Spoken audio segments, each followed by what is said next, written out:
Vamos a revisar aspectos destacados de las siguientes patologías, que son de los temas más importantes que hay que conocer siempre con mira a presentar el examen nacional de residencias médicas. Les marqué con color naranja los temas que tomaron mayor relevancia en el ENARM 2020. Les dejo esta tabla con conceptos clave que hay que siempre recordar, son importantes y hay que entenderlos para el estudio de las patologías. Les destaco principalmente la precarga relacionada con la ley de Frank-Starling. La ley de Frank-Starling, por si no lo recordamos, habla de la capacidad intrínseca del corazón para adaptarse a volúmenes crecientes de sangre. Dicho en otras palabras, habla de la capacidad del corazón para adaptarse a la sangre que llega y bueno, que tiene esta capacidad las fibras musculares de distenderse y adquirir una mayor fuerza de contracción hasta cierto punto. La poscarga, bueno, relacionada con la ley de Laplace. Eh, Contractilidad, pues tiene que ver con el inotropismo, sería lo más destacado. Volumen telediastólico, pues bueno, es el volumen al final de la diástole. Y volumen sistólico, los de abajo sí también son importantes, sobre todo la fracción de eyección para la hora de estudiar insuficiencia cardíaca. Bueno, de la siguiente diapositiva, esta sí es un poquito más importante. De aquí pudieran incluso hacerse preguntas directas relacionadas con los fármacos, con los grupos de antiarrítmicos o con los iones implicados en cada fase de la despolarización de la célula cardíaca. Es importante recordar pues que en la fase 0 está implicada la entrada masiva de sodio a la célula. La fase 1 no es tan importante, con salida de potasio y entrada de sodio, pero no es tan importante. Luego sigue la fase 2 o de meseta, esta sí que es importante, tiene que ver con la entrada de calcio a la célula. La fase 3 relacionada con la salida de potasio y la fase 4 relacionada con entrada de potasio y salida de sodio. Hay que recordar que dentro de la fase 4 se ve implicada la bomba sodio-potasio ATPasa, que lo que hace es esto precisamente, mete potasio y saca sodio eh, para tratar de recuperar la electronegatividad de la célula. Bueno, del grupo de antiarrítmicos yo les dejo en esta tabla los más representativos. Van a encontrar tablas con más fármacos, por supuesto, pero les dejo los más representativos, los que sí hay que recordar. Y hay que recordar también con qué fase de la despolarización se relacionan cada uno de los grupos, ya que actúan sobre esta fase. El grupo 1 va a actuar sobre la fase 0 relacionada con sodio, el grupo 2 donde encontramos a los beta bloqueadores, pues va a actuar sobre la fase 4 relacionada con potasio y sodio. Por este lado están las fases, si se las dejo ahí escritas. Luego el grupo 3 en el que está la miodarona va a estar relacionado. Esta es la única que coincide, grupo 3, fase 3 relacionada con potasio. Por último la fase 4 donde encontramos los calcio antagonistas. Y bueno, es relativamente fácil recordar porque actúan pues obviamente sobre la fase 2 que es la que es relacionada con calcio. Bien, después de eso pues hay que recordar algunos otros conceptos como lo son lo que son fármacos frenadores del nodo. Entre ellos pues tenemos la digoxina, los beta bloqueadores y los calcio antagonistas no dihidropiridínicos. Destaco la digoxina por si alguien no recuerda el mecanismo de acción de ella. Bueno, actúa sobre la bomba sodio-potasio ATPasa. bloqueando la salida de sodio, por lo tanto este se acumula dentro de la célula. Dentro de la célula el sodio se intercambia por calcio y por lo tanto esta mayor concentración de calcio pues aumenta la capacidad de contracción, ¿no? la fuerza de contracción de las de las fibras musculares cardíacas, y también aumenta el tono vagal, por lo tanto disminuye el cronotropismo, por eso es un frenador del nodo. Y por otra parte, los fármacos que enlentecen la conducción de las de His, de entre los que destacamos la amiodarona. Pasamos a otra situación que son las derivaciones. ¿Qué caras del corazón ve cada derivación?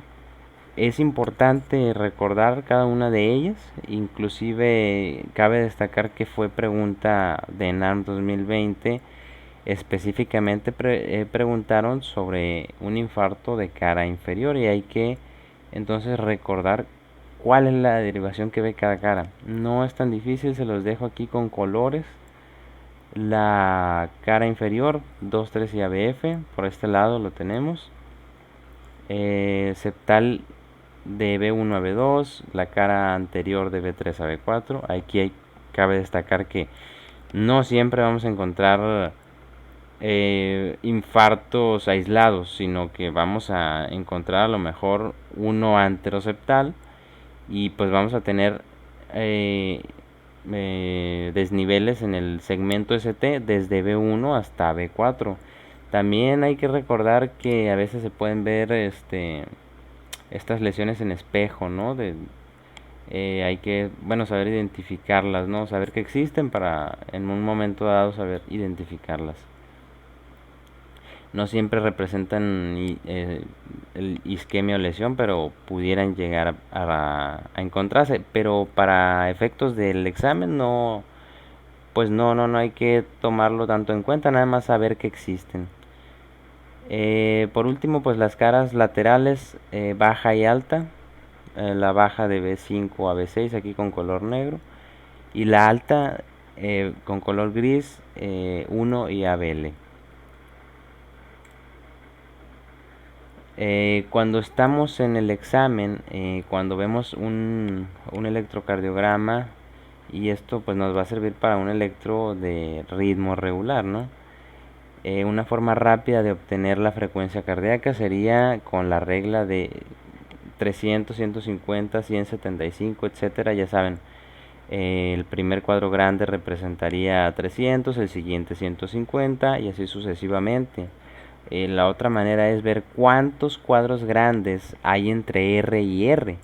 Si ustedes tienen entre 3 y 5 cuadros grandes, van a tener una frecuencia normal de entre 100 y 60. Y por lo tanto va a ser una frecuencia normal. Pero si tienen más de 5 cuadros grandes entre R y R, pues vamos a estar ante una bradicardia. O si son menos de 3 cuadros grandes, pues vamos a estar ante una taquicardia. Es una manera rápida nada más de encontrar la frecuencia normal. Vamos a destacar datos importantes de la enfermedad coronaria. Nada más quisiera antes aclarar que todo esto, angina estable, inestable, síndromes sin y con elevación del segmento CT, pues son básicamente espectros, posibles presentaciones de una, digamos, entidad en común, que es la enfermedad coronaria, que a final de cuentas termina con una oclusión de la luz del vaso por las placas ateromatosas. Entonces vamos a destacar las situaciones más importantes para no alargar el video, y ya en los resúmenes que voy a dejar a su alcance al final podrán leer el resto de la información. Hay que destacar entonces que angiográficamente se le considera estenosis cuando la oclusión del vaso es mayor al 70%. No así si se trata del tronco coronario izquierdo, en la cual consideraremos como estenosis significativa cuando es mayor al 50%. Por otra parte, una estenosis severa es aquella mayor al 80%, la cual generalmente producirá isquemia en reposo. Aquí tienen el cuadro de la guía de práctica clínica que habla sobre que la aterosclerosis pues es el responsable principal de la mayoría de los casos de enfermedad cardíaca coronaria, y habla un poco de cómo es que cómo inicia este proceso en la juventud con las estrías grasas hasta culminar bueno, en la oclusión del vaso, ¿no? Por eventos coronarios en la edad adulta. Por otra parte, dentro de los factores de riesgo hay que destacar los LDL altos, así los menciona la guía. Este cuadro es de la guía también. Y es también pregunta de Proedumet, que son los LDL altos los principales, el principal factor involucrado en la génesis de este proceso. Otra pregunta de Proedumet es la siguiente: ¿capa de los vasos implicada en la formación de las placas? La respuesta es íntima o interna, que lo vemos en esta pequeña imagen de la esquina. Esta capa involucra, vaya, el endotelio y el subendotelio de los vasos, y bueno, es la implicada en la formación de estas placas ateromatosas. Pregunta pasada, de ENAMs pasados, preguntaron sobre el mecanismo de acción de las estatinas. Lo dejo por aquí, ya que es un fármaco utilizado dentro de esta patología. Su mecanismo de acción, bueno, actúa bloqueando la hidroximetilglutarilcoenzima A, por aquí está abreviado. Y destaco yo también el efecto tóxico muscular, que es el más grave descrito para las estatinas. Estamos hablando de una posible rhabdomiólisis, ¿no? Otra situación importante. Les dejo aquí pueden leer el resto de datos. Sí son también importantes, pero lo preguntado fue el mecanismo de acción de las estatinas. Les dejo los datos del síndrome metabólico. Únicamente no coloqué aquí la medida de la cintura, ya que le encontré que variaba mucho. Yo les recomiendo tomen una bibliografía, se queden con esos datos. Estos datos son del manual de 3 letras que todo el mundo conoce. Y bueno, la medida de la cintura es mayor a 80 en mujeres, mayor a 90 en hombres. Y los otros datos básicamente son estos, varían, les digo, de una bibliografía a otra, pero estos son los más constantes que encontré. Y bueno, ya pasando ahora al cuadro clínico de la enfermedad coronaria. El cuadro clínico pues va a ser este dolor anginoso típico, que para ser llamado típico deberá cumplir con 3 criterios principales. El primero de ellos es de ser de características típicas, valga la redundancia, pero son estas características que ya todos conocemos para el dolor anginoso: opresivo, centro torácico o retroesternal, que irradia a hombros, brazo izquierdo, cuello, mandíbula del mismo lado, frecuentemente asociado a síntomas vegetativos, a cortejos vegetativos. El segundo de ellos es que este dolor es provocado por el ejercicio físico o estrés emocional. Y el tercero es que se alivia en minutos ya en reposo o con la administración de nitratos. De no cumplirse los 3, se puede llamar como atípico, puede ser considerado como atípico o probable anginoso, si cumple solo 2, por ejemplo. Estos síntomas atípicos pueden ser llamados de la siguiente manera, lo tenemos aquí arriba, como equivalentes anginosos. Es importante recordarlos, sí, es importante tenerlos en cuenta porque son más prevalentes en cierto tipo de pacientes. Ellos son, me refiero a los síntomas: la disnea, la insuficiencia cardíaca secundaria a disfunción ventricular, insuficiencia mitral, que estos dos últimos tienen que ver con complicaciones de isquemia, y otros que pueden ser la epigastralgia o el cortejo vegetativo por sí solos, pueden llegar a ser equivalentes anginosos. ¿Y en quién vamos a ver estos equivalentes anginosos o síntomas atípicos? Bueno, más frecuentemente los vamos a encontrar en mujeres, ancianos, hombres mayores de 75 años, diabéticos, sobre todo de larga evolución, y pacientes ya revascularizados. Sí es importante que sepamos esto porque quizá en el caso clínico inicien dándonos un paciente con estas características. Por lo tanto, a la hora de leer el caso habrá que tener en cuenta que quizá no encontremos los datos típicos y nos encontremos con un equivalente anginoso. Esta diapositiva es para recordar los conceptos de isquemia, lesión, necrosis, y en qué parte del electrocardiograma se van a ver reflejados.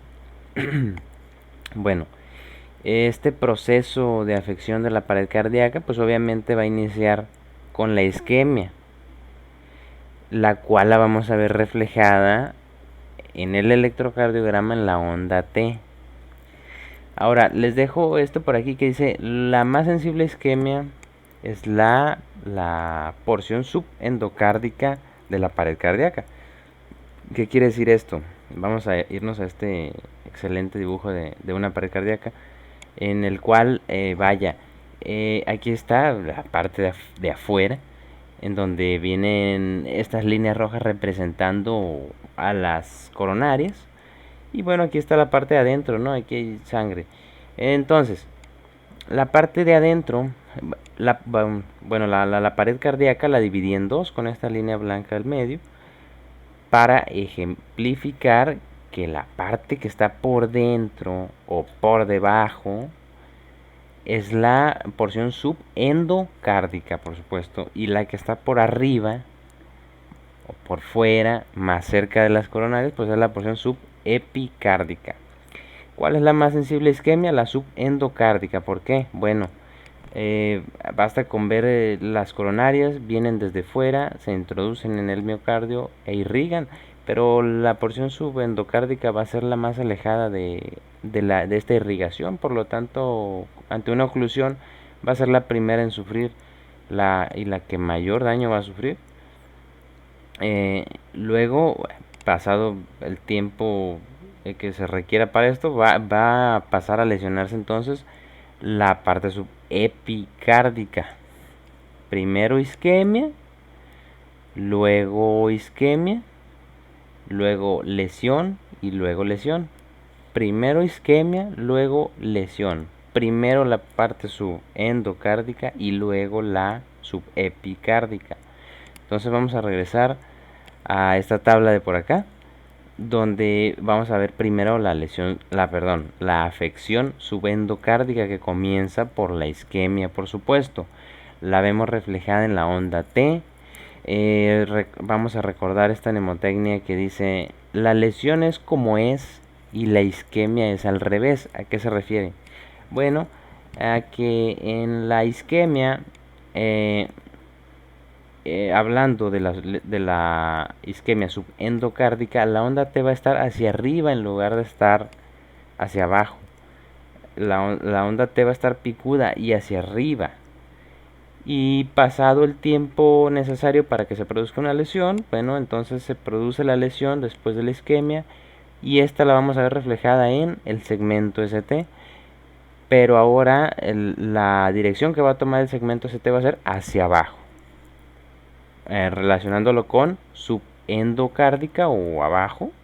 El ST va a ir hacia abajo, o sea, como es, en la misma dirección, pero la isquemia va a ser al revés, va a ser hacia arriba. Luego pasamos a la afección subepicárdica y por lo tanto la onda T se va hacia el otro lado, ahora va a ser hacia abajo. El segmento ST se va en la misma dirección que la lesión, que la porción que se esté afectando, perdón. En este caso es subepicárdica, por lo tanto el segmento ST va a ir hacia arriba. La lesión es como es y la isquemia es al revés. Y por último tenemos las ondas Q del electrocardiograma, que lo que nos muestran pues va a ser necrosis o infartos pasados, previos, ya necrosis ya establecida. Y bueno, vamos a ver una única morfología de esto, que son estas ondas Q grandes sin R, ¿no? En el electrocardiograma así lo vamos a encontrar en la necrosis. Cuando se tiene ya una afección subepicárdica, pues es igual, es lo mismo que decir afección transmural, porque ya se está afectando todo el espesor. Primero tuvo que haberse afectado el subendocárdico, la porción subendocárdica, y posteriormente la subepicárdica, y por lo tanto todo el espesor de la pared cardíaca.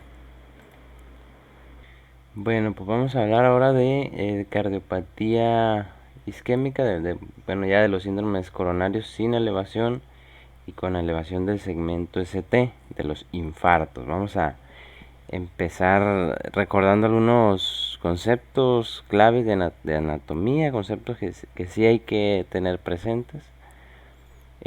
Primero, pues hay que recordar que la más afectada con mayor frecuencia es la descendente anterior, que viene de la coronaria izquierda.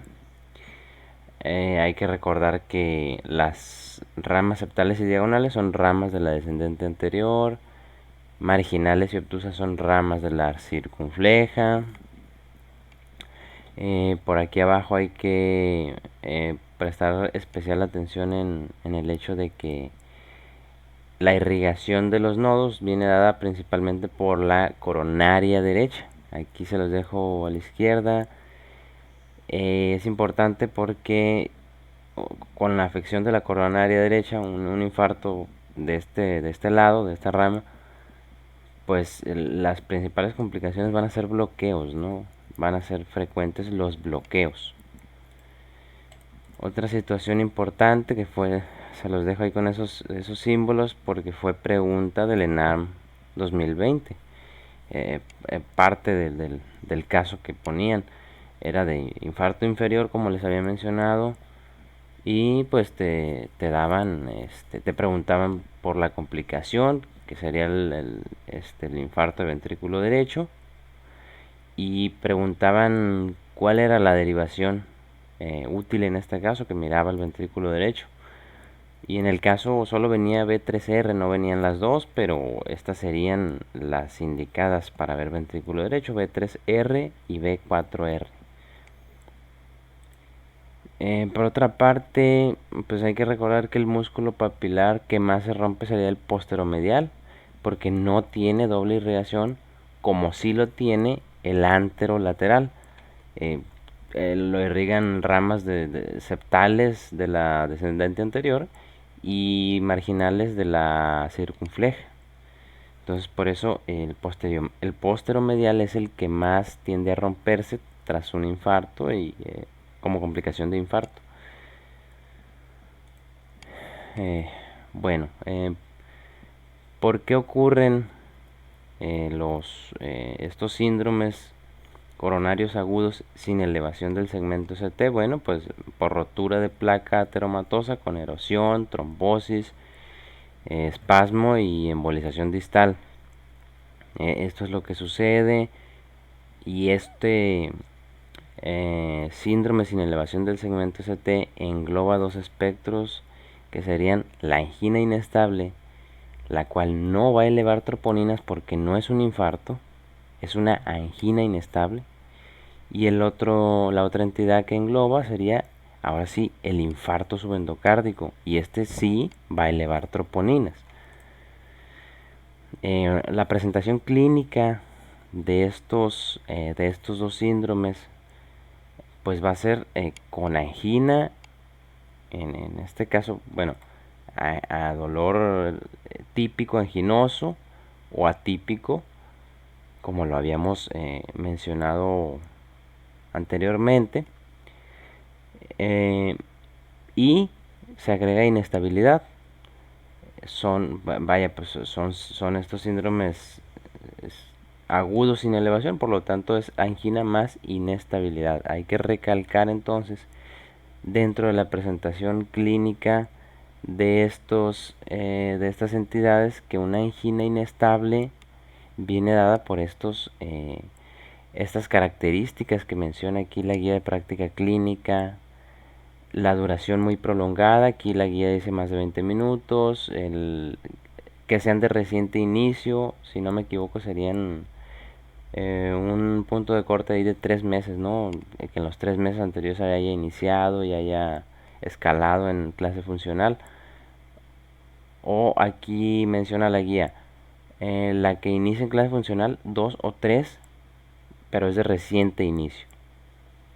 Luego el patrón cambiante que haya escalado en la clase funcional a 3 o 4, o una angina posinfarto dentro de los 30 días posteriores al infarto agudo.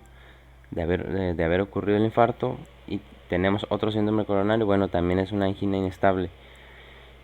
Síntomas típicos y atípicos ya los mencionamos, no los vamos a repetir, pero aquí está el cuadro otra vez de la guía de práctica clínica. Otra cosa a tener en cuenta pues es que pueden evolucionar. Tenemos en estos casos, en una angina inestable o un infarto subendocárdico, pues tenemos una suboclusión, por decir así, y esta puede evolucionar, ocluir el vaso totalmente y sostenerse y provocar un infarto completo, ¿no? Ya de todo el espesor de la pared. Otra cosa, otro punto a recordar, pues esto es nada más para entenderlo, porque pues no va a ser una pregunta directa, sino va a venir implicado en el caso. Las causas de isquemia, lo más común, aterosclerosis. Y esta pertenece a las causas fijas, ¿no?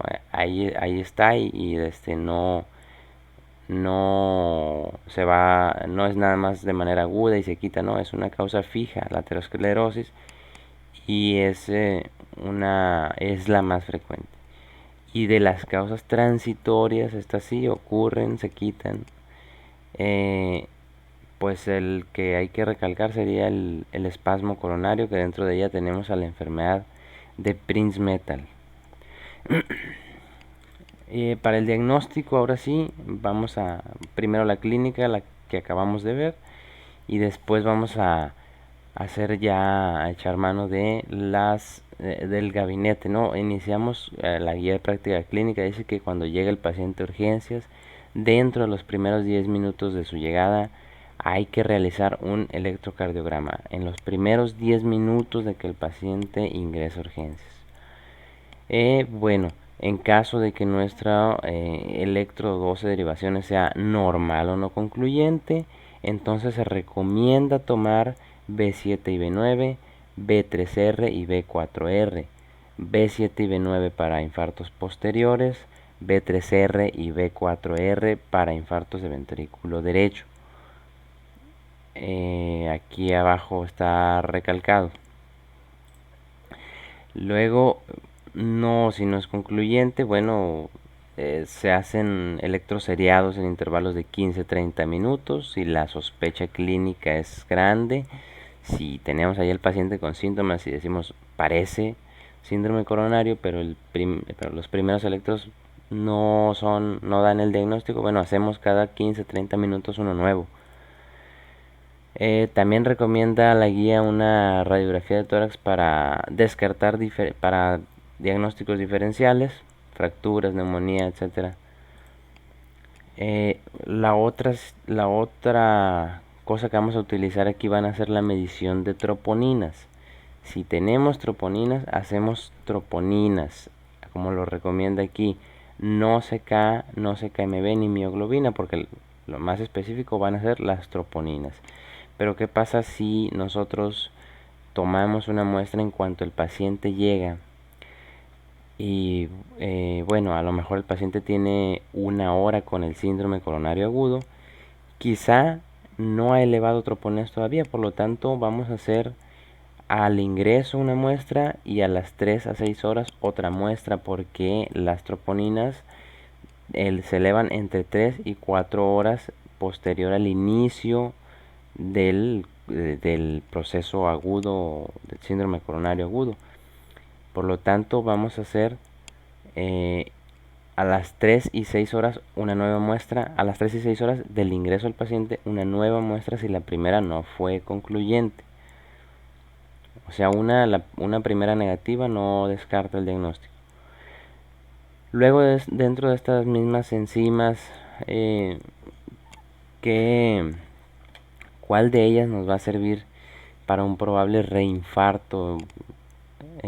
Bueno, esta va a ser la respuesta es CKMB por su duración de entre 3 y 4 días, mucho menor que como en esta gráfica lo vemos, la C es de la CKMB y la B es de las troponinas. Entonces la duración es mucho menor. Entonces si se reinfarta entre estos días, por ejemplo, y medimos troponinas, bueno, van a seguir altas, pero son del infarto que tuvo anteriormente. Pero para el día 5 y 6 ya la CKMB ya tendría que haber bajado, y si se encuentra alta otra vez, bueno, entonces ahí sí podemos decir es un reinfarto. Entonces, ¿cuál es la recomendada para enzima que mides si sospechas de un reinfarto? Bueno, entonces CKMB por su duración corta de 3-4 días. ¿Qué es lo que vamos a ver entonces en el electro de un síndrome coronario agudo sin elevación del segmento ST? Pues vamos a ver, o quizá vemos, recuerden que quizá veamos un electro normal al inicio, pero lo característico y lo que seguramente va a venir en los casos clínicos será un descenso del segmento ST, una caída del segmento ST, como lo vemos en esa imagen. Igual en esta otra, ahí tenemos la caída del segmento ST en B3 y B4 que corresponden a la cara anterior. Esto es nada más representativo, seguramente no van a encontrarlo aislado en sus casos, pero es representativo únicamente. La otra característica es pues la caída del punto J junto con la caída del segmento ST en las derivaciones afectadas. Es lo mismo, ¿no? Algo que hay que resaltar pues es que se deben documentar esta elevación de enzimas, porque si no hay enzimas, si no se elevaron las enzimas en ningún momento, entonces no estamos ante la presencia de un infarto de miocardio, estamos ante una angina inestable probablemente, pero no un infarto. Pero si tenemos la clínica, el electro, y además tenemos enzimas cardíacas elevadas, troponinas, mejor que cualquier otra, entonces sí, es un infarto. El infarto es el que te va a elevar las enzimas cardíacas. Bueno, este cuadro de la guía de práctica clínica nos habla de, digamos, el siguiente paso. Primero llega el paciente, electro, evaluación clínica, pero hay que estratificar el riesgo del paciente con la escala TIMI y Grace. ¿Por qué? Porque tiene implicaciones más adelante en el tratamiento posterior, para ver qué paciente va a requerir de angiografía o qué paciente va a requerir de una prueba de detección de isquemia. Aquí arriba tenemos primeramente, bueno, antes de hacer esto, pues tenemos antes de estratificar el riesgo como tal, tenemos que haber dado ya pues evaluación clínica, nuestro electro, nuestras enzimas y, y pues el tratamiento inicial de todo síndrome coronario agudo. Aquí lo tenemos, tratamiento antiisquémico óptimo, es de manera general aquí está en este cuadro.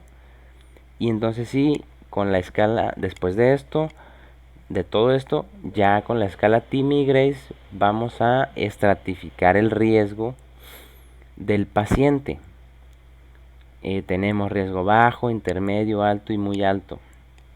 Los pueden leer. Nada más les voy a recalcar las situaciones más importantes. Yo personalmente son lógicas, digamos, pero son bastantes, y a lo mejor el hecho de aprenderlas de memoria cada una pues va a ser difícil y no tan redituable. Pero vamos a destacar las situaciones más importantes. Un paciente de riesgo muy alto va a ser aquel paciente que se llega muriendo en choque cardiogénico, inestable, arritmias letales o paro, ya complicaciones mecánicas de infarto como una ruptura, cambios dinámicos del ST, elevaciones dinámicas del ST, sube y baja. Ese paciente se viene muriendo, el de riesgo muy alto, viene muy mal. ¿Y qué necesita ese paciente? Bueno, necesita una angiografía coronaria percutánea en menos de 2 horas posteriores al diagnóstico. Eso es lo característico. Paciente de muy alto riesgo, paciente que se está muriendo y también es un paciente que requiere de angiografía rápida, en menos de 2 horas. Entonces pasamos ahora al de riesgo alto que tenemos por aquí. Lo característico del riesgo alto pues es cambios dinámicos, sí, del ST, sí, es característico, pero este paciente no viene tan grave, tan inestable, no se viene muriendo, ¿no? Es característico que en la escala Grace tiene más de 140 puntos y el TIMI es más de 5. Ahorita vamos a ver esas escalas. Y este paciente se puede retrasar un poquito más, pero requiere angiografía percutánea, sí, la angiografía coronaria dentro de las siguientes 24 horas. Luego el de riesgo intermedio, bueno, aquí quizá no es tan característico que recuerden estos valores. Es poco preguntable, ¿no? Y la angiografía es en menos de 72 horas. Pero el otro que sí es característico es el de riesgo bajo. ¿Por qué? Porque en la escala Grace es menor a 109 y el TIMI es menor a 3. Y es un paciente que no viene grave, es un paciente de bajo riesgo. ¿Y qué hay que hacer con este paciente? Bueno, la guía aquí está marcado muy característicamente que hay que ver si tiene isquemia, ¿no? Requiere de una prueba de detección de isquemia. Ahora, el estratificar el riesgo de estos pacientes nos habla de eso, de qué es lo que va a necesitar después el paciente. Una angiografía, en qué tanto tiempo va a requerir esa angiografía, o quizá, como el de riesgo bajo, va a requerir una prueba para detectar si realmente hay isquemia. ¿Por qué? Porque quizá se le pueda dar tratamiento conservador, como viene aquí abajo a la izquierda, o quizá requiera una angiografía también. Eso va a depender de esto que se llama probabilidad clínica pretest, que nos habla de eso, qué paciente requiere de una prueba de detección de isquemia y cuál es la que requiere.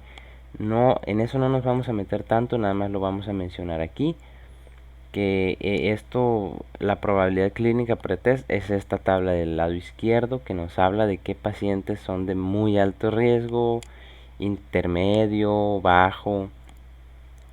Aquí el alto riesgo es rojo, por ejemplo, el varón mayor a 70 años con angina típica, bueno, es un paciente de alto riesgo el que va a requerir, ¿verdad?, una angiografía, un estudio invasivo.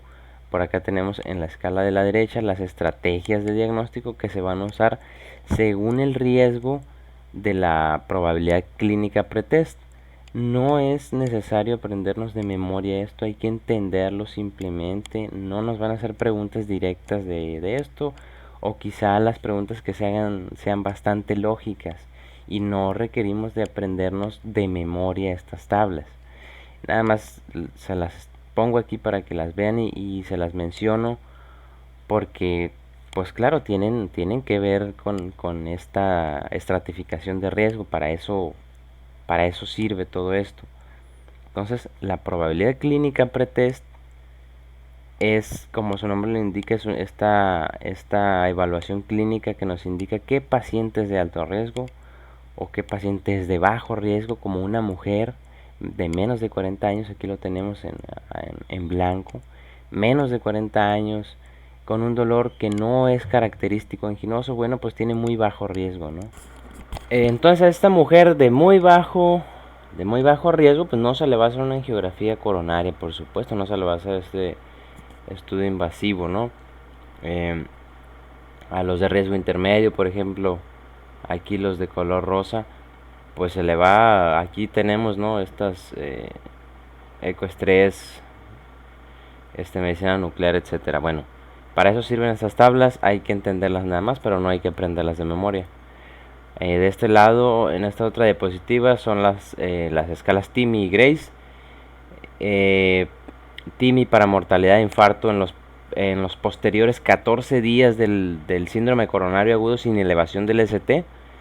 Es bastante lógica, se puede invertir algo de tiempo en recordar estos valores de TIMI, pero no de la escala Grace. De la escala Grace son muchos valores muy difíciles de recordar, por lo tanto solo hay que recordar que 140 o más es riesgo alto, 110 o menos es riesgo bajo. Eso es lo que hay que recordar de la escala Grace. Del tratamiento aquí se los dejo, nada más les voy a recalcar cuestiones más representativas. El oxígeno suplementario es según la guía es cuando está por abajo de 90 la saturación. El uso de nitratos, no usar nitratos en infarto de ventrículo derecho, porque como recordarán, el infarto de ventrículo derecho se trata con volumen. Se les pone volumen a los pacientes. Entonces, si tú le pones nitratos, pues disminuyes la precarga, ¿no? Entonces aumentas más ahí la disfunción del ventrículo derecho. Tampoco concomitante con sildenafilo o tadalafilo, aquí de 24 o 48 horas antes de que se haya ingerido estos medicamentos, 24 o 48 horas antes para el tadalafilo por su vida media más larga. Los beta bloqueantes, pues no usarlos en un contexto de insuficiencia cardíaca aguda. Vamos a reducir todavía más ahí la fracción de eyección. Y las estatinas a dosis altas, aun cuando el perfil lipídico es normal, porque pues no lo queremos en ese momento para mejorar el perfil lipídico, sino por su efecto antiinflamatorio en el endotelio vascular. Este esquema, nada más para recordar qué vamos a hacer, qué hay que medir y de qué manera hay que actuar ante el síndrome coronario agudo sin elevación del segmento ST. Tenemos al paciente con sospecha de cardiopatía isquémica, llega al hospital, por aquí llega al hospital y en menos de 10 minutos nosotros ya tenemos ese electrocardiograma. Bueno, en el electrocardiograma vemos descenso del ST y ahora ¿qué hacemos? Medimos enzimas cardíacas. Bueno, tuvimos que haber tomado, ¿no?, la muestra de enzimas cardíacas, pero ya tenemos el resultado y resulta que son positivas, entonces estamos ante un infarto sin elevación del segmento ST. Y si son negativas, entonces es una angina inestable. ¿Por qué? Porque el electro no nos va a diferenciar entre uno de estos dos. Van a ser las enzimas cardíacas las que marquen la pauta de si se trata de un infarto, si es que son positivas, o una angina inestable si es que estas fueron negativas. Del otro lado, si tenemos un electro normal, pero tenemos una alta sospecha, entonces hacemos lo que dice la guía, repetir en serie cada 15-30 minutos el electro y tomar derivaciones B7 y B9 por un probable infarto posterior, o B3R, B4R si sospechamos de un infarto de ventrículo derecho, y medir enzimas, ¿no? Bueno, tenemos ahora un paciente estratificado como de bajo riesgo hospitalizado. Si recuerdan, es aquel paciente en el que ya ven que riesgo intermedio, alto y muy alto pasa a angiografía coronaria de acuerdo en un tiempo determinado, de acuerdo a su riesgo, pero el de bajo riesgo no era así, se le tenía que hacer una prueba de detección de isquemia. Por lo tanto, tenemos a un paciente en el hospital de bajo riesgo, ya lo estratificamos como bajo riesgo. ¿Qué sigue? Una prueba de esfuerzo, ¿no? O una prueba de detección de isquemia según corresponda. Vamos a pasar con estos casos. Yo les recomiendo esto porque lo vi por ahí en algunos cursos. Yo personalmente no tomé ningún curso, pero lo vi en algunas clases gratuitas. Que cuando, al menos en los casos de cardiología, yo les recomiendo que lo hagan básicamente para todo. Siempre vean qué paciente les están dando. Después vean la pregunta y vean las respuestas para ver para enfocar su mente en buscar los datos clave ya en el caso clínico y no perder el tiempo imaginando cosas que ni siquiera están ahí, y que probablemente en la primera leída los datos más importantes no les van a impactar porque no leyeron la pregunta, no leyeron las respuestas y no saben qué es lo que están buscando. Así que primero busquen qué paciente les están dando, cuántos años tiene, llegó a urgencias o llegó a la consulta, etcétera. ¿Qué les están preguntando ahora? ¿Cuál es en este caso nos están preguntando cuál es el estudio indicado para valorar cardiopatía isquémica? Bueno, ya y nos dan algunas pruebas. Y nuestro paciente era un hombre obeso de 60 años con tabaquismo positivo. Bueno, ahí ya más o menos nos damos una idea de que puede ser algo cardíaco. Antecedente de hipertensión y ECAS, padecimiento de 5 meses con dolor opresivo típico, con esfuerzos que aparece a los esfuerzos moderados, pero desaparece si se descansa 5 minutos. Bueno, muy típico, un paciente por lo demás normal, con sus factores de riesgo, por supuesto. ¿Qué estudio le hacemos? La respuesta correcta aquí sería una prueba de esfuerzo, primera prueba a realizar, la más económica, la más fácil, la que está más al alcance. En este caso sería la primera entonces que valoraríamos realizar, ¿no? Bueno, no nosotros, sino el especialista, pero podría ser una pregunta. ¿Cuál de las siguientes, pasamos a la otra pregunta, cuál de las siguientes se considera de alto riesgo posterior a una prueba de esfuerzo? ¿Cuál de estas opciones? Y bueno, aquí la respuesta sería el descenso de la TA más baja que la de reposo. Esto normalmente a una persona normal, bueno, la presión se sube, ¿no?, al esfuerzo, y en caso de que tienda a la baja, entonces estamos hablando de mal pronóstico, de alto riesgo. Lo demás podríamos decir que es normal, no tiene mayor relevancia las otras opciones. Ahora, tenemos una prueba de esfuerzo positiva, que sigue. Ahora sí, una coronariografía, si es que se encontraron datos sugerentes de isquemia en la prueba de esfuerzo, es positiva, por lo tanto sigue coronariografía, que sería el gold estándar. Bien, hay que destacar algunas cuestiones del tratamiento. Ahora sí, ya estamos en la fase de última, digamos, del tratamiento. ¿Cómo se va a revascularizar este paciente al que ya le detectamos isquemia?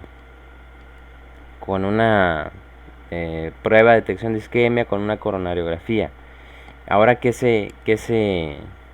es el siguiente paso? Bueno, la coronariografía terapéutica, o ACTP o PCI en inglés, o cateterismo cardíaco terapéutico. Estamos hablando de lo mismo. Bueno, le vamos a llamar aquí ACTP. Y la otra opción es la cirugía, pero no a todos los pacientes se le va a hacer ACTP, o no a todo cirugía. ¿Cuáles serían las indicaciones? La primera, la de ACTP, lo más común, lo primero que se hace. Enfermedad de uno o de dos vasos. ¿Y qué es lo que pasa? Que bueno, durante los eventos agudos se destapa el vaso que está enfermo, ¿no? El vaso que está provocando el infarto. Y hay ciertos pacientes de los cuales se van a beneficiar más de una cirugía en lugar de una ACTP. Entonces, ¿quiénes son estos pacientes? Aquellos pacientes que cuentan con enfermedad trivascular, pacientes con FEBI baja, pacientes con tronco coronario izquierdo enfermo. Estamos hablando de estenosis del tronco coronario izquierdo. O los pacientes diabéticos. Son las indicaciones de cirugía. No hay que aprender más, hay que aprenderse estos, entenderlos. que a estos pacientes se benefician más de una cirugía. Porque, por ejemplo, de la enfermedad trivascular, pues bueno, no, en esos vasos, creo que me parece que hacen injertos de vasos con venas o con me parece que utilizan una arteria mamaria que tiene mucha resistencia a la aterosclerosis. Pero bueno, eso es otra cuestión. Y no se les ponen un montón de stents a estos pacientes, no. Por eso se les indica mejor una cirugía. Y bueno, FEBI baja, tronco izquierdo, diabéticos, son los que hay que aprender. Y ahora vamos a pasar al síndrome coronario agudo con elevación del segmento ST. Ahora sí.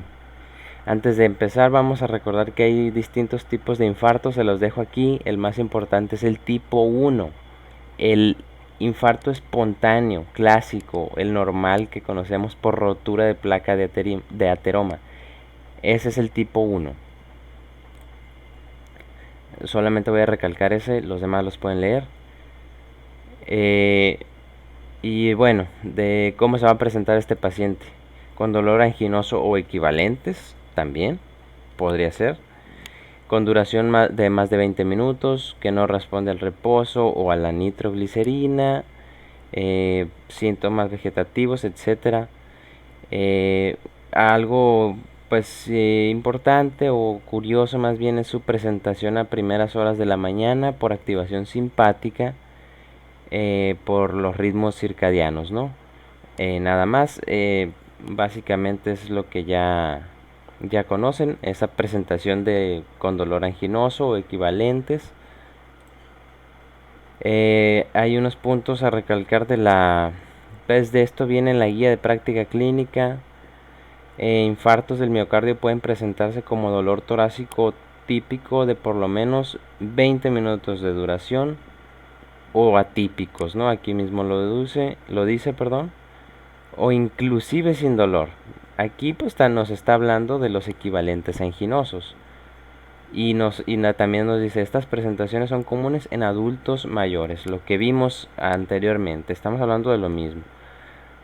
Dolor puede no ser intenso y pueden darse otras presentaciones como fatiga, disnea, debilidad o síncope, igual los equivalentes anginosos que ya vimos. Y bueno, aquí un dato, el infarto agudo de miocardio es uno de los principales factores precipitantes del delirium. Estamos hablando del paciente adulto mayor. ¿Cómo vamos a hacer el diagnóstico? Bueno, más bien, ¿qué vamos a ver cuando hagamos el diagnóstico con primeramente el electrocardiograma? Ya sabemos qué es lo que vamos a ver. Pues elevación del segmento ST, ¿no? Estamos hablando de infarto con elevación del segmento ST. Vamos a ver principalmente esto. Elevación en las caras afectadas. Vamos a poner aquí un poquito de atención en que tenemos aquí un infarto inferior, 2, 3 y ABF, elevación del segmento ST, cóncavo. Aquí recuerden hacer la diferencia con la pericarditis, que es convexo, como carita feliz, es una cosa ahí que te dicen los libros. Y acá vemos un descenso del segmento ST en ABL, pero esto es una lesión en espejo. No le tenemos que tomar importancia a esto. Si nos preguntan aquí, no vamos a decir que acá está el infarto en ABL, no. El infarto es ¿no? Ya tenemos aquí elevación del segmento ST. Eso es lo que vamos a tomar en cuenta y lo tenemos en 3 derivaciones contiguas que forman una cara. Entonces ese es el infarto inferior.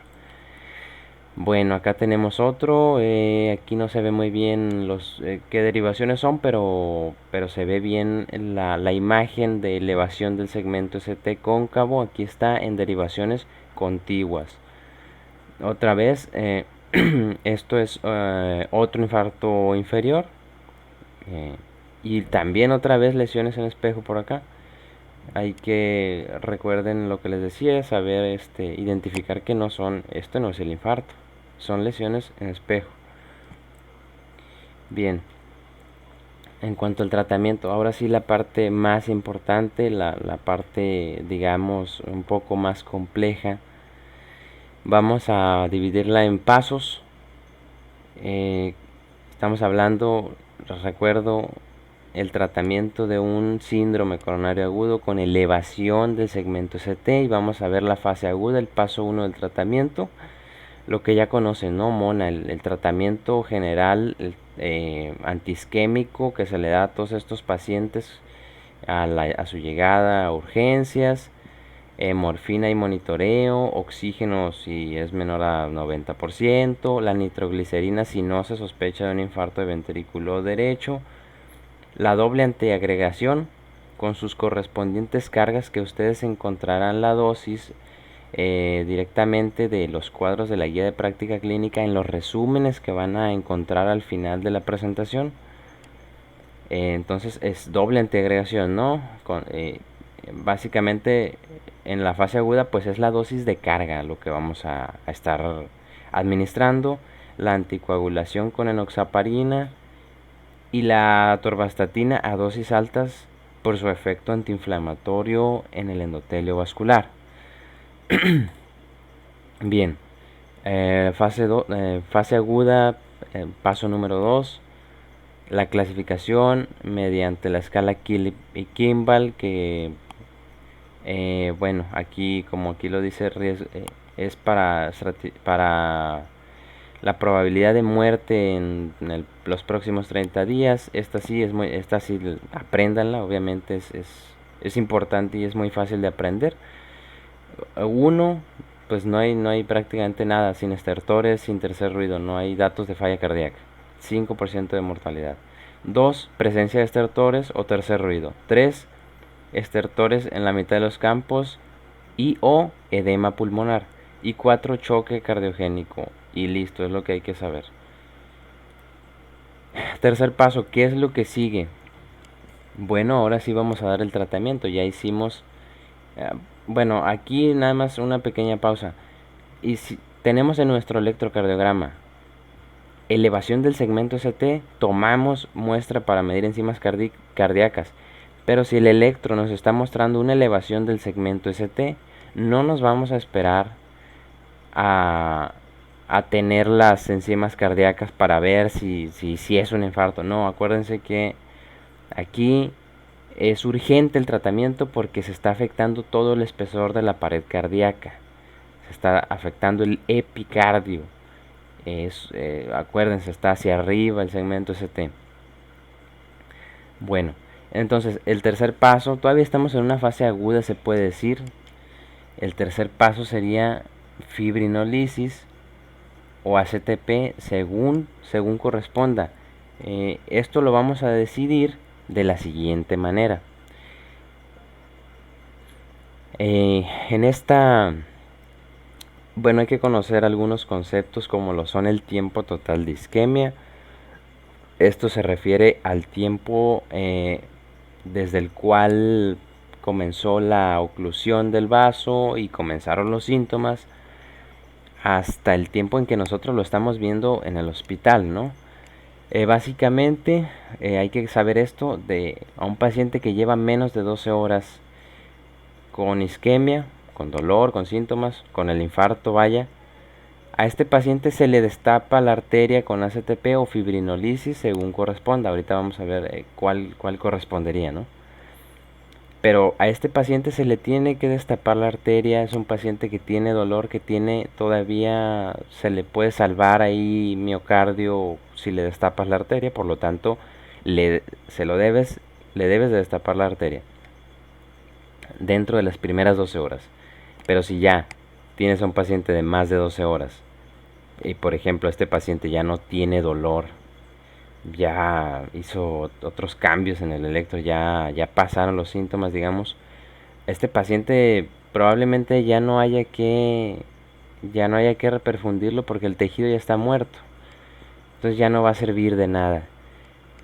Probablemente esta decisión no la tomarían, bueno, no la tomaríamos nosotros, ¿no? Sería el especialista, no sé, el urgenciólogo, el cardiólogo.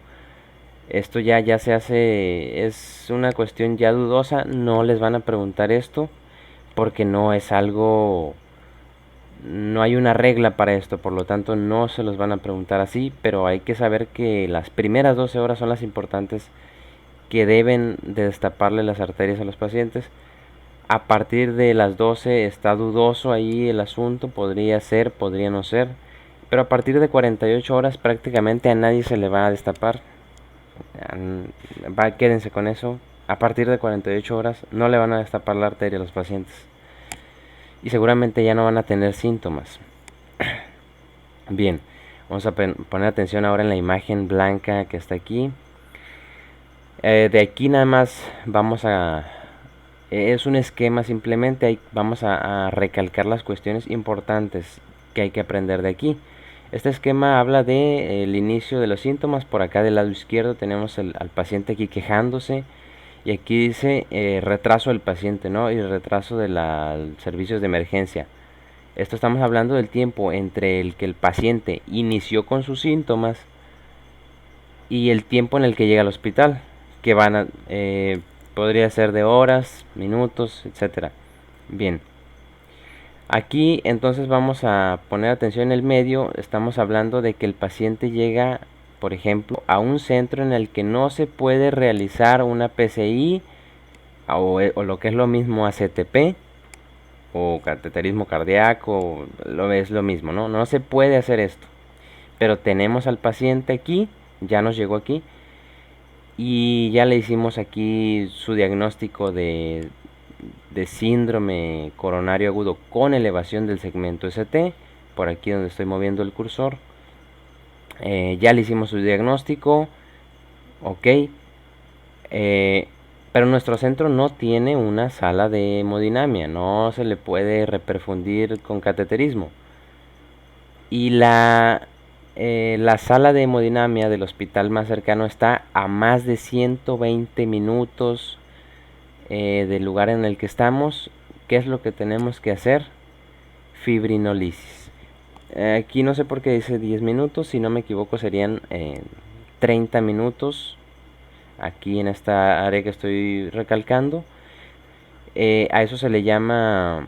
es un término nada más que hay que saber que existe. Se llama tiempo puerta aguja, 30 minutos. Que este tiempo puerta aguja habla de que la fibrinolisis tendría que ser en los primeros 30 minutos de que el paciente ingresó al servicio, a nuestro servicio, no a nuestro hospital, pero eso únicamente habla de la calidad de atención del hospital, no habla de el pronóstico del paciente o estrategias terapéuticas para el paciente, no. Esto únicamente el tiempo puerta aguja habla de la calidad de atención del hospital. Por otro lado tenemos otro, lo voy a mencionar de una vez, el tiempo puerta aguja por aquí por arriba, 90 minutos. Este habla igual de la calidad de atención del hospital, pero no habla de estrategias terapéuticas, no habla de pronóstico del paciente. Estos números de 90 y 30 minutos únicamente hay que entender que existen y por qué existen, pero no, estos no van a ser motivo de pregunta ni son importantes para la digamos estrategia terapéutica del paciente. Únicamente son importantes para valorar perdón, para valorar la calidad de atención que tiene el medio hospitalario. Bueno, ahora sí vamos a cerrar este paréntesis de los tiempos puerta aguja y tiempo puerta balón y vamos a volver al paciente que tuvimos que fibrinolizar porque nuestro centro de cateterismo estaba a más de 120 minutos. Este número de 120 sí hay que aprenderlo. ¿Por qué? Porque nos va a marcar la pauta ahora sí terapéutica. Si nosotros podemos meter al paciente en menos de 120 minutos a un cateterismo cardíaco, lo metemos porque eso es lo que necesita a final de cuentas. Pero si no podemos meterlo a un cateterismo cardíaco, ahora por aquí por abajo, no podemos meterlo a un cateterismo cardíaco en menos de 120 minutos, va a durar más de 120, entonces tenemos que hacer una fibrinolisis y enviar al paciente a un centro donde sí se le puede hacer un cateterismo cardíaco, eh, porque al final de cuentas lo va a necesitar, ¿no? Todo paciente va a terminar ahí. Esto de la fibrinolisis es simplemente, digamos, para ganar tiempo. Cuando nosotros hacemos la fibrinolisis, el paciente tendría que mejorar en los siguientes 60 minutos, 60-90 minutos, y, pero podría no hacerlo, podría no mejorar. Podría, podría ser que falle la fibrinolisis y requiera algo que se llame cateterismo de rescate. Es lo mismo, todos esos pacientes van a terminar en cateterismo. Pero ¿qué pasa? Si la fibrinolisis es adecuada o es exitosa, bueno, nos da un poco más de tiempo, un día, por decirlo así, nos da un día más, para 24 horas para nosotros meterlo al cateterismo. Pero si no es exitosa, si el segmento ST no baja después de 60 minutos y los síntomas no bajan tampoco, quiere decir que no fue exitosa y requiere del cateterismo con mayor urgencia. Bien, ah, le repito, aquí lo que hay que aprender es el 120 minutos, porque es lo que nos va a marcar la pauta de tratamiento. Vamos a dejar esta parte del esquema donde tenemos a nuestro paciente en un centro donde no podemos meterlo a cateterismo, y vamos a pasar al esquema en el que, por ejemplo, el paciente llega a un centro que sí se le puede hacer cateterismo, acá abajo, en la parte de abajo. Seguimos el esquema, en menos de 10 minutos hacemos nuestro electro, tenemos nuestro diagnóstico de síndrome coronario agudo con elevación del segmento ST. STEMI diagnóstico es lo mismo, o sea, es elevación del segmento ST, miocardial infarto, no sé cómo se dice en inglés. Y bueno, ya tenemos nuestro diagnóstico, se supone, pues en menos de 10 minutos según la guía de práctica clínica. Y ahora eh, tenemos que pasarlo a cateterismo, PCI en inglés. Bien. Y bueno, debería él reperfundir, verse mejoría, ¿verdad? En los siguientes 60 minutos de haberse ya reperfundido con el cateterismo. Hay otra opción, digamos, este paciente llega a este centro, pero la sala de hemodinamia está pues ocupada, y no va a estar desocupada hasta por allá en, no sé, 3 horas, como ejemplo. Que lo cual es más de 120 minutos. ¿Qué tenemos que hacer? Otra vez, hacer una fibrinolisis para que nos dé más tiempo para meter a ese paciente a la sala de cateterismo.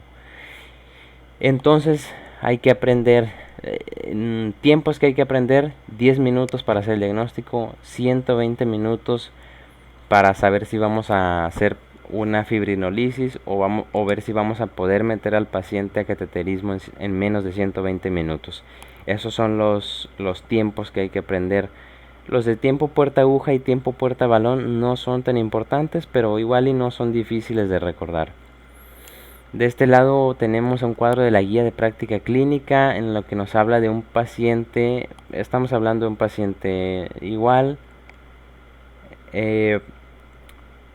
nada más que mayores de 65 años. Nos habla aquí de que ya hicimos la fibrinolisis y nos habla en este pequeño cuadrito, dice puerta aguda menos de 60 minutos. Yo me imagino que es puerta aguja porque está hablando de fibrinolisis. Un error por ahí. Luego nos pregunta, luego nos pregunta si tu paciente es mayor a 75 años de edad. Si la respuesta es sí, nos pregunta por nefropatía, y a final de cuentas esa nefropatía es para ajustar estos tratamientos que están aquí, y después tenemos que hacer fibrinolisis con streptokinasa o tenecteplasa. ¿Por qué primero streptokinasa? Porque tiene menos riesgo de sangrado y es un paciente mayor, de 75 años. En caso de que no es mayor a 75 años, la fibrinolisis se hace con alteplasa.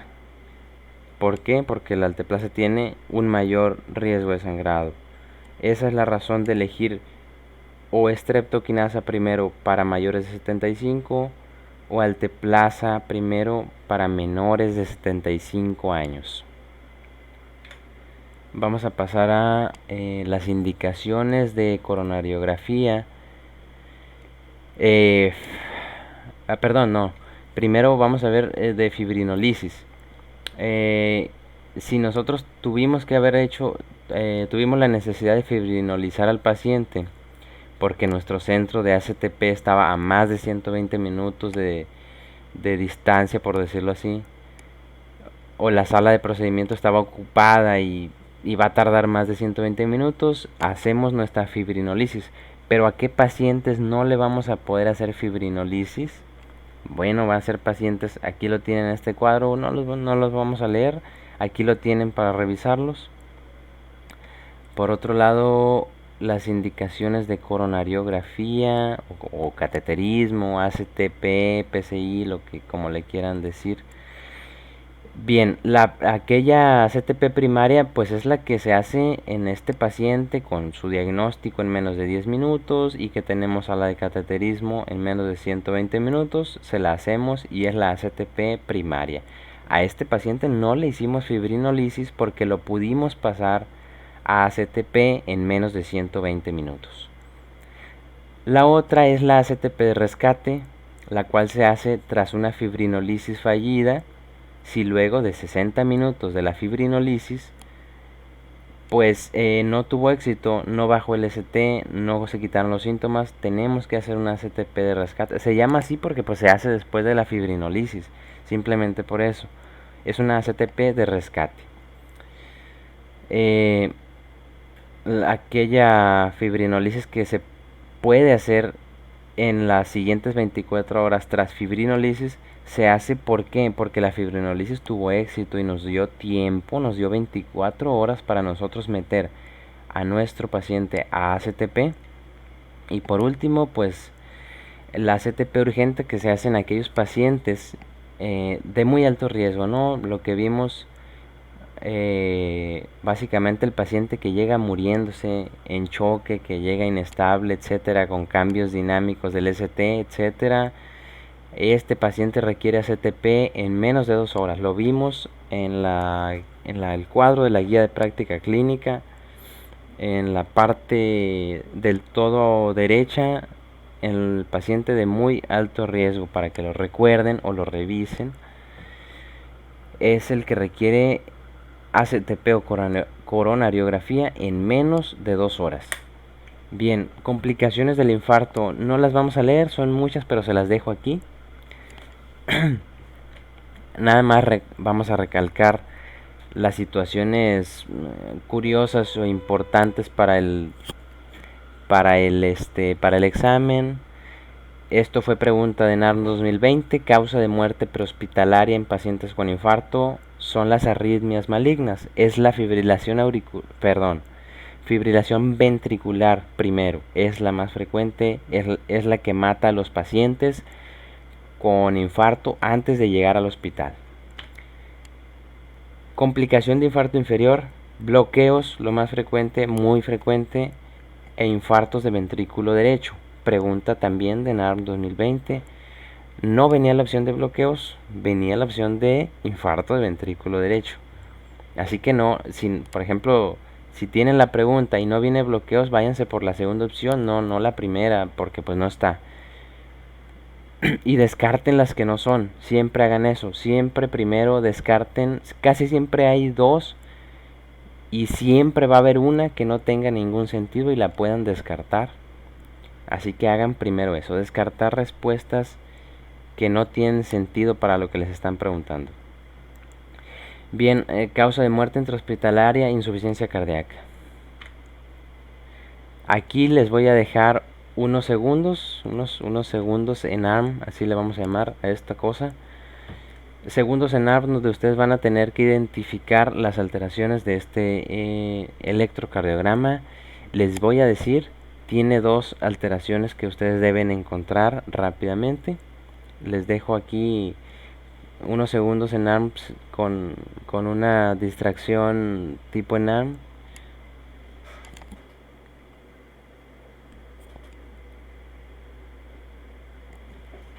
Y las alteraciones que tuvieron que haber encontrado se encuentran en 2, 3 y ABF y en el D2 largo. Tuvieron que haber revisado también el D2 largo, es importante porque a veces no se ven en estas pequeñas. Y si es un infarto inferior y un bloqueo AB de tercer grado. Como recuerdan, dijimos que cuando se afecta la coronaria derecha, estas son las complicaciones, son las cosas que vamos a encontrar: un infarto inferior y un bloqueo o bloqueos. ¿Por qué? Porque la irrigación, la coronaria derecha irriga principalmente a los nodos.